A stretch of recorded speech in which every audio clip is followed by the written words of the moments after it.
सवाल x class 9 CBSE board exercise 1.1 सवाल में पूछा गया है is zero are rational number और इसके आगे लिखा है can you write it in the form PYQ, मतलब इसे PYQ फॉर्म में लिख सकते हैं कि नहीं। तो सबसे पहले जीरो रेशनल नंबर है कि नहीं, तो आप कहेंगे yes zero is a rational number. आप कहिए क्यों, तो क्योंकि इसे देखिए PYQ फॉर्म में लिख सकते हैं। कैसे, जैसे 0/1, 0/2, 0/3। कारण है जीरो जो है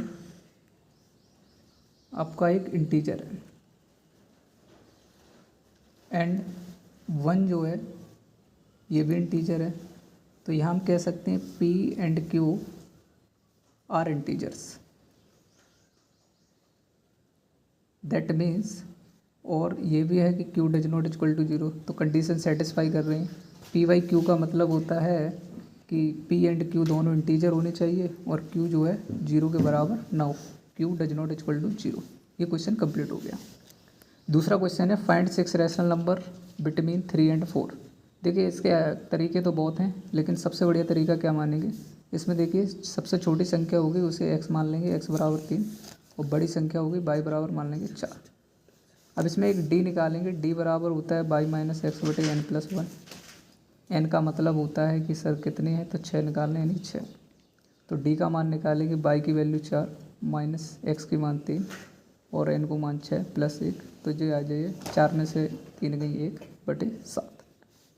अब पहली संख्या निकालनी है तो x प्लस डी, दूसरी निकालना है तो x प्लस 2d, तीसरी निकालना है तो x प्लस 3d, चौथी निकालना है तो x प्लस 4d, और पाँचवीं निकालना है तो x प्लस 5d, छठवीं निकालना है तो x प्लस 6d। तो यहाँ देखेंगे पहली निकालेंगे, x की वैल्यू कितनी है 3, d की वैल्यू 1/7, तो इसका एलसीएम आएगा 7, मल्टीप्लाई कर देंगे 21 और 1 कितना हो जाएगा 22/7। ऐसे ही इसमें क्या हो जाएगा, एक जुड़ जाएगा तो ये हो जाएगा 23/7, ये हो जाएगा 24/7, ये हो जाएगा 25/7, ये हो जाएगा 26/7, ये हो जाएगा 27/7।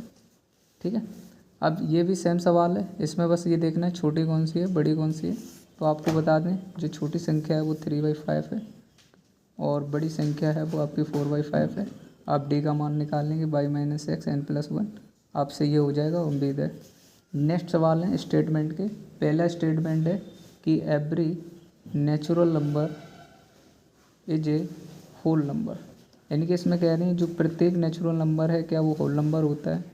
तो आप कहेंगे बिल्कुल बात सही है। होल नंबर का मतलब क्या होता है, होल नंबर मतलब जिसमें 0 आ जाए, 1 आ जाए, 2 आ जाए, 3 आ जाए, डॉट डॉट डॉट इन्फिनाइट, और 1 से लेकर 2 तक ये होते हैं आपके natural number.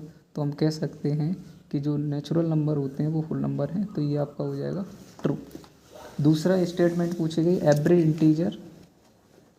Integer is a whole number, यानी कि प्रत्येक इंटीजर जो है होल नंबर है। तो देखिए इंटीजर में देखिए माइनस आती हैं प्लस आती हैं, बट होल नंबर में माइनस की संख्या नहीं आती है, इसलिए ये स्टेटमेंट क्या हो जाएगा फॉल्स। तीसरी स्टेटमेंट है आपकी every rational number is a whole number पूछा गया है। तो देखिए रेशनल नंबर में PYQ फॉर्म में आती हैं और 0 भी आ जाता है, नेगेटिव भी आ जाता है, बट होल नंबर में आपका बटे में नहीं आता, दैट मीन्स अपॉन में नहीं आता है, फ्रैक्शन फॉर्म में नहीं आता है, इसलिए इसका भी क्या हो जाएगा फॉल्स। और इस प्रकार से ये आपकी एक्सरसाइज कंप्लीट हो गई। इसी प्रकार से आपको रोज़ आगे वाली एक्सरसाइज मिल जाएगी। That's all.